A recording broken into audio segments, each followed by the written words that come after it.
चतुर मंत्री की कहानी। कई सालों पहले नदी के किनारे पर एक यस नामक नगरी हुआ करती थी। इस नगरी में शासन करने वाला राजा बहुत ही मूर्ख था। वहीं राजा का मंत्री बहुत चतुर था। एक दिन शाम के समय राजा और मंत्री दोनों नदी किनारे टहलते हुए शाम का आनंद ले रहे थे। तभी राजा ने मंत्री से एक सवाल पूछा, क्या तुम बता सकते हो कि यह नदी किस दिशा में और कहां तक बहकर जाती है? मंत्री ने राजा को तुरंत जवाब देते हुए कहा कि यह नदी पूर्व की दिशा में बहती है और यह पूरब देश तक जाती है। इस पर राजा ने कहा कि वह नहीं चाहता कि हमारे देश का पानी पूरब के देशवासी इस्तेमाल करें। राजा ने मंत्री को नदी का पानी रोकने के लिए दीवार खड़ी करने का आदेश दिया। तभी मंत्री ने राजा से कहा कि ऐसा करने पर हमारा ही नुकसान होगा। राजा ने गुस्से में कहा कि पानी हमारा है और पूरब देश वाले मुफ्त में इसका इस्तेमाल कर रहे हैं और तुम बोल रहे हो कि हमारा नुकसान होगा। इसमें हमारा कुछ नुकसान नहीं होगा। तुम जल्दी से जल्दी नदी में दीवार बनवाने का काम शुरू कराओ। मंत्री राजा की आज्ञा का पालन करते हुए कारीगरों को बुलाता है और नदी के पास दीवार बनवाने का काम शुरू करवा देता है। नदी में दीवार बनाने का काम तेजी से चलने लगा और कुछ दिनों में दीवार बनकर तैयार हो गई। यह देखकर राजा बहुत प्रसन्न होते हैं, परंतु उनकी मूर्खता के कारण कुछ दिन बाद जब बारिश का मौसम दस्तक देता है, तो नदी का पानी पूरे गांव में भरने लगता है। धीरे धीरे पानी लोगों के घरों में घुसना शुरू हो जाता है।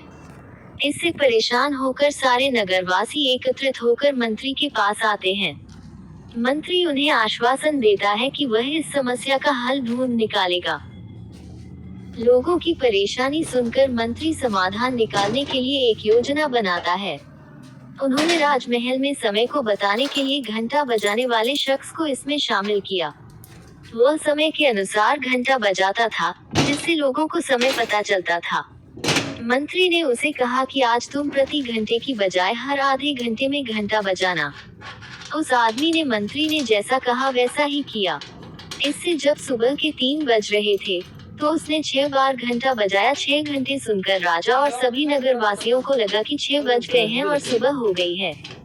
राजा उठकर बाहर आता है, तो वहाँ मंत्री पहले से मौजूद होता है। बाहर अंधेरा देखकर राजा मंत्री से पूछता है कि अभी तक सूर्योदय क्यों नहीं हुआ है।